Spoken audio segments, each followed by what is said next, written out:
જય સ્વામિનારાયણ વિદ્યાર્થી મિત્રો, બાયોલોજીના ઈ વિદ્યાના ક્લાસમાં આપનું સ્વાગત છે. લાસ્ટ વિડિયો લેક્ચરની અંદર આદિકોષ કેન્દ્રીય કોષ એટલે કે બેક્ટેરિયલ કોષ એનું ડિસ્કશન ચાલે છે. એના મુખ્ય 3 ભાગોની આપણે ચર્ચા કરી. 3 ભાગો સમજાવવાની વાત છે. એક કોષીય આવરણ, 2 કોષરસ અને 3 ઉપાંગ. તો આ અગાઉના વિડીયો લેક્ચરમાં માત્ર કોષીય આવરણની ચર્ચા કરી. હવે આ વિડીયોની અંદર આપણે કોષરસ અને ઉપાંગો વિશેની સમજૂતી લઈશું. તો કોષરસ એટલે આકૃતિમાં સમજાવું તમને. જુઓ, આકૃતિ દ્વારા આપણે એને સમજીએ. આ જે અંદર દેખાય છે બધું જ જે જેલી જેવું દ્રવ્ય એ કોષરસ છે, બરાબર. એ કોષરસ શું ધરાવે તો એને આપણે કોષરસ કહીશું. એ ધરાવશે રિબોઝોમ, સંચાયી કણિકાઓ, રંગસૂત્રીય ડીએનએ, પ્લાઝમિડ, આવા ભાગો ધરાવે. એમાં કોઈ પટલમય અંગિકા નથી. અગાઉ આદિકોષ કેન્દ્રીયના લક્ષણો સમજાવ્યા એમાં જ ચર્ચા કરી હતી કે કણાભસૂત્ર, લાઇસોઝોમ, ગોલ્ગીકાય, રસધાની, હરિતકણ જેવી કોઈ વિશિષ્ટ પટલમય અંગિકાઓ બેક્ટેરિયા કોષમાં કે આદિકોષ કેન્દ્રીય કોષમાં હોતી નથી. તો એ બીજું કાંઈ જોવા નથી મળતું. માત્ર કોષરસમાં શું હોય છે? સંચાયી કણિકા, રિબોઝોમ અને જનીનદ્રવ્ય તરીકે પ્લાઝમિડ અને રંગસૂત્રીય દ્રવ્ય. ચલો એની સમજ લઈએ મિત્રો. યસ, લખાણ દ્વારા. જો કોષનું મુખ્ય આધારક દ્રવ્ય છે, એટલે કે બેક્ટેરિયાનું કોષનું કોષરસ એ મુખ્ય આધારક દ્રવ્ય કહેવાય. એમાં પટલમય અંગિકાનો શું જોવા મળે છે? અભાવ. એટલે કે કણાભસૂત્ર, લાઇસોઝોમ, હરિતકણ જેવી અંગિકાઓ ગેરહાજર હોય. પછી એમાં રિબોઝોમ આવેલા છે. એ રિબોઝોમ કયા પ્રકારના છે? 70S. એસ એટલે સ્વેડબર્ગ. આ રિબોઝોમનો જે એકમ છે, એનું રિબોઝોમનું જે કદ છે, એ કદ આપનાર સાયન્ટિસ્ટ, વૈજ્ઞાનિક સ્વેડબર્ગ છે. એના નામ ઉપરથી રિબોઝોમની પાછળ એનું માપન લખવામાં આવે છે, એસ. એના વિશે ચર્ચા આગળ કરીશું. અત્યારે યાદ રાખો ખાલી કે રિબોઝોમ કેટલા 70S પ્રકારના છે. એ 70S પ્રકારના રિબોઝોમ ધરાવે. મોનેરા એટલે કે બેક્ટેરિયા કોષ એટલે કે આદિકોષ કેન્દ્રીય કોષ સાથે કોષ કેન્દ્ર હોય કોષરસમાં. એ કોષરસમાં કોષ કેન્દ્ર કયા પ્રકારનું હોય? આદિ પ્રકારનું.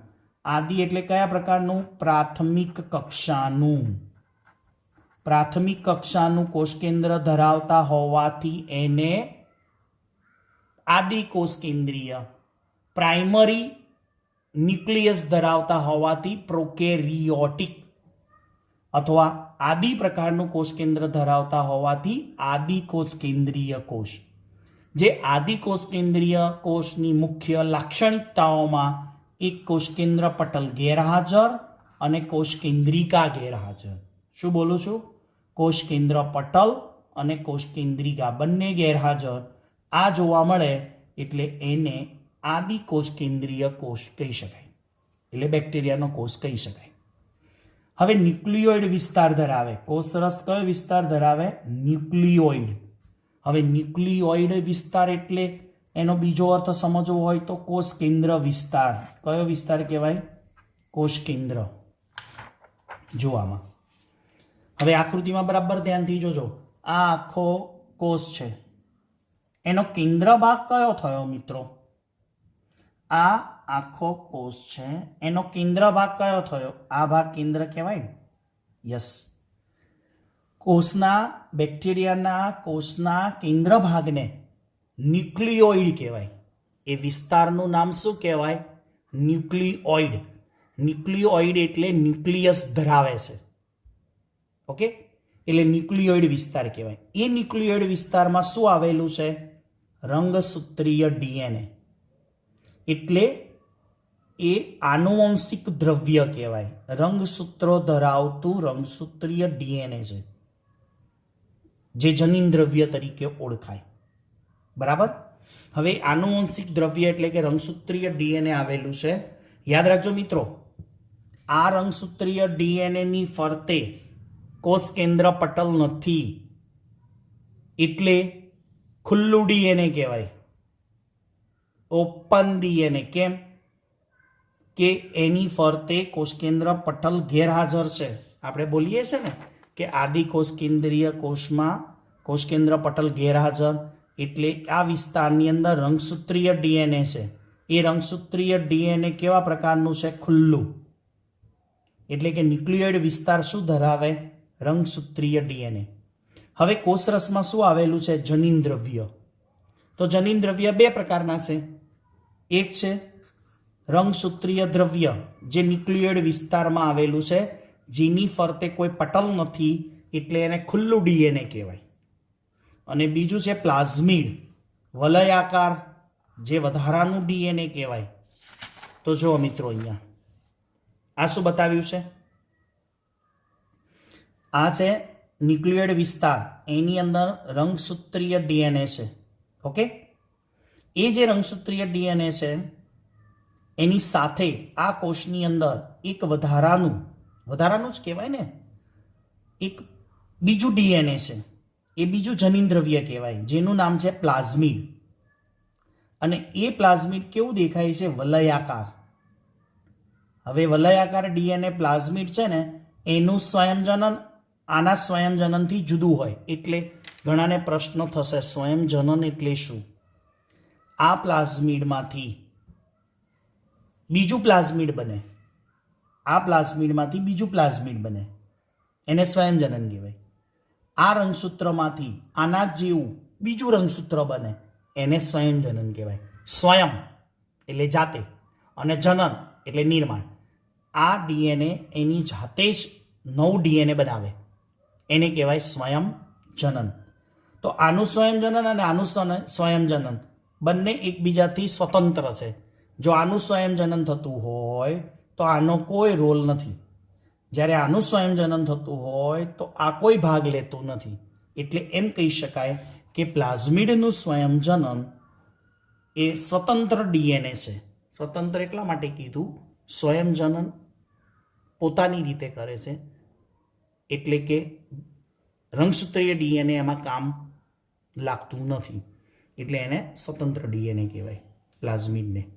તો મિત્રો, આ થઈ કોષરસ વિશેની માહિતી અને કોષરસના ભાગો થયા. આદિ કોષ કેન્દ્રીયમાં કોષરસના ભાગો.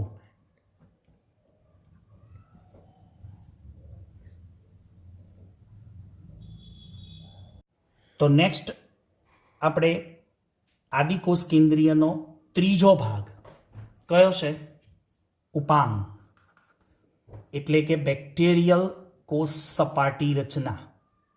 બેક્ટેરિયાની કોષ સપાટી ઉપર આવેલી રચનાઓ. એમાંનો એક છે બેક્ટેરિયલ કસા, અને બીજો છે પીલી, અને ત્રીજો છે ફિમ્બ્રી.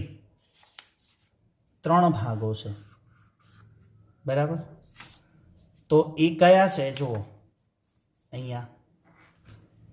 તો આ છે પહેલો કશા, બીજો પીલી. ઘણી રેફરન્સમાં પીલી અને ફિમ્બ્રી એક જ દર્શાવવામાં આવે છે. ઓકે, એનું આગળ ચર્ચા કરીએ. ચલો, બેક્ટેરિયલ કશા એ કોષ દિવાલ ઉપરથી સર્જાતી લાંબી પાતળી તંતુમય રચના.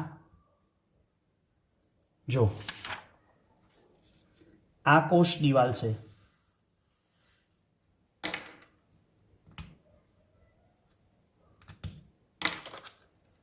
આ ગ્રીન કલરની છે ને કોષ દિવાલ છે.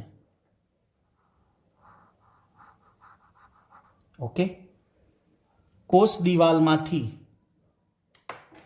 સર્જાતી લાંબી પાતળી અને તંતુમય રચના. તંતુમય છે, લાંબી છે અને પાતળી રચના છે. અને ક્યાંથી સર્જાય છે? કોષ દિવાલના ભાગેથી. એટલે એ તલસ્થ કાય કહેવાય, કે જ્યાંથી સર્જાય છે બેક્ટેરિયાના પાયાના ભાગે, તલ ભાગેથી. એટલે એ ભાગને તલસ્થ કાય કહેવાય. હવે એની ગોઠવણી અને સંખ્યામાં વિવિધતા હોય, એટલે કે કસાની ગોઠવણી અને સંખ્યામાં વિવિધતા હોય. આ બેક્ટેરિયાની ફરતે જે કસા છે, એક કશાધારી, દ્વિકશાધારી, બહુકશાધારી, તો એની ચર્ચા આપણે આગળ મોનેરા સૃષ્ટિમાં કરી લીધેલી છે. એટલે જરા ત્યાં જોઈને સમજી લેવું કે કશાધારી કઈ રીતે કહેવાય. એમ્ફીટ્રાઇકસ, મોનોટ્રાઇકસ અને એની વાત છે. હવે એ કસા છે ને 3 ભાગો ધરાવે. એક તંતુ, અંકુશ અને તલકાય. તો જુઓ, આ જે છે ને તલસ્થકાય છે, બરાબર. પછી આ જે હુક જેવી રચના બનાવીને એ અંકુશ કહેવાય. અને આ લાંબો ભાગ છે ને તંતુ છે. એટલે કસાના કેટલા ભાગ થયા? 3. એક તલકાય એટલે આ ભાગ, બીજો અંકુશ એટલે આ હુક જેવી રચના બનાવે છે, અને લાંબો તંતુ છે એટલે તંતુમય. એટલે આને ભાગને વેચીએ ને તો આટલો ભાગ શું કહેવાય? તલકાય એટલે તલસ્થ. પછી આ તંતુ અને આ હુક જેવી રચના બનાવે એટલે અંકુશ. તો કસાના કેટલા ભાગ થયા? 3. તંતુ, અંકુશ અને તલકાય. હવે આખી સમગ્ર કસા કયા પ્રોટીનની બનેલી છે? એક પ્રોટીનનો ઉપયોગ થાય છે, અને એ પ્રોટીન છે ફ્લેજેલિન પ્રોટીન. નીટમાં યાદ રાખજો, કસા શાની બનેલી છે? ફ્લેજેલિન પ્રોટીનની બનેલી. હવે ફ્લેજેલિન પ્રોટીનની બનેલી એટલે ઇંગ્લિશમાં કસાને શું બોલાય? ફ્લેજેલા. શું બોલાય? ફ્લેજેલા. ચલો હવે તો બીજો ભાગ જોઈએ, એટલે કે બીજો ઉપાંગ કયું હોય સપાટી ઉપર, જેનું નામ છે પીલી. હવે આ બેક્ટેરિયાની સપાટી ઉપર તમને એક નાની નળાકાર રચના દેખાય છે, અને અસંખ્ય હોય. આ પીલી ફિમ્બ્રી એ અસંખ્ય હોય, અને કસા એક પણ હોય, 2 પણ હોય, અને ઘણી બધી પણ હોય.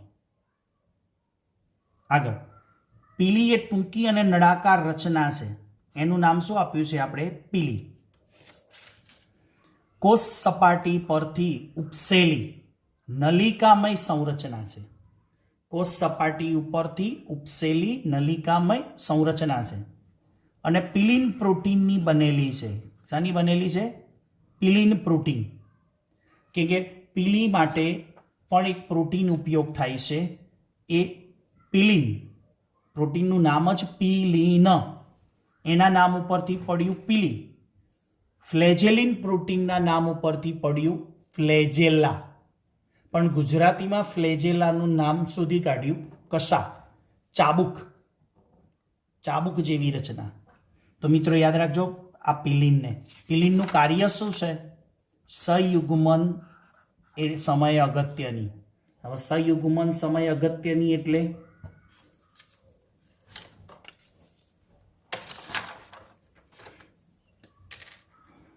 આ એક બેક્ટેરિયાની બોડી છે,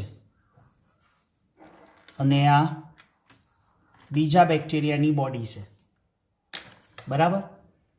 ત્યારે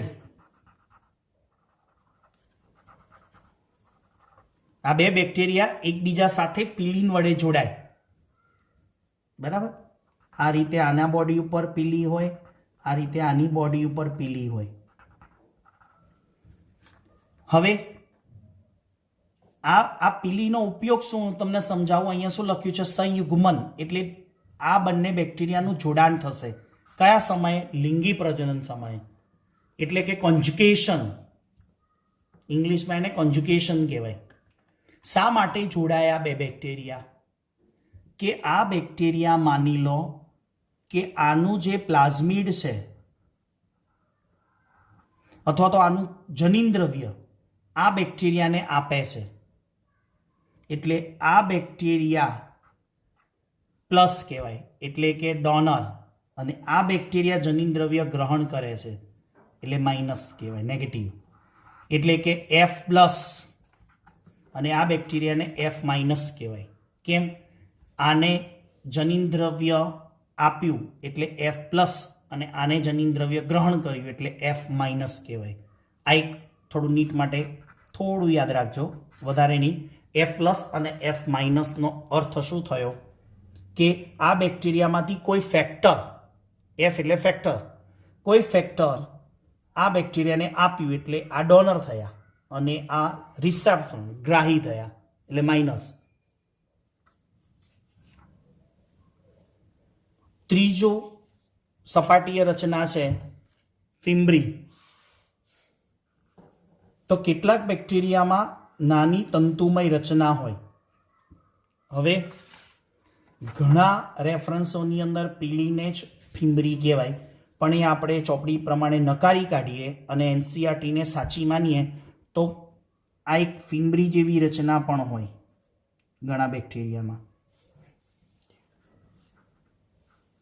ઓકે, આવી. અને ઘણીવાર પિલિનના જોડે જ હોય એટલે પિલિનને ફિમ્બ્રી પણ ઘણી રેફરન્સમાં બોલે છે, તો આપણે આને ફિમ્બ્રી કહીએ. નાની ટૂંકી તંતુમય રચના છે. એનું કાર્ય શું? યજમાન પેશીને સાથે ચોંટી રહેવા, યજમાન પેશી સાથે જકડાઈ રહેવા ફિમ્બ્રીનો ઉપયોગ થાય, જેથી પાણીના વહેણમાં પણ જોવા મળતા પથ્થરો સાથે ચોંટી રહે. એટલે કે યજમાન સાથે, યજમાનના કોષો કે પેશી સાથે બેક્ટેરિયા ફિમ્બ્રી વડે જોડાઈ રહે અથવા પાણીના વહેણમાં વહી ન જાય એના માટે પથ્થર સાથે પણ ચોંટી રહેવા ફિમ્બ્રીનો ઉપયોગ થાય છે. એટલે એક પ્રકારની ફિમ્બ્રી એટલે પક્ષમો જેવી રચના. શું કહેવાય? પક્ષમો જેવી રચના, જે હલનચલન કરવા માટે, ચોંટી રહેવા માટે, જકડાઈ રહેવા માટે એનો ઉપયોગ થાય. તો મિત્રો, આ થયા બેક્ટેરિયાના એટલે કે આદિકોષ કેન્દ્રીય કોષના બે ભાગો. કયા? કોષરસ અને ઉપાંગોની આ વિડીયોમાં ચર્ચા કરી.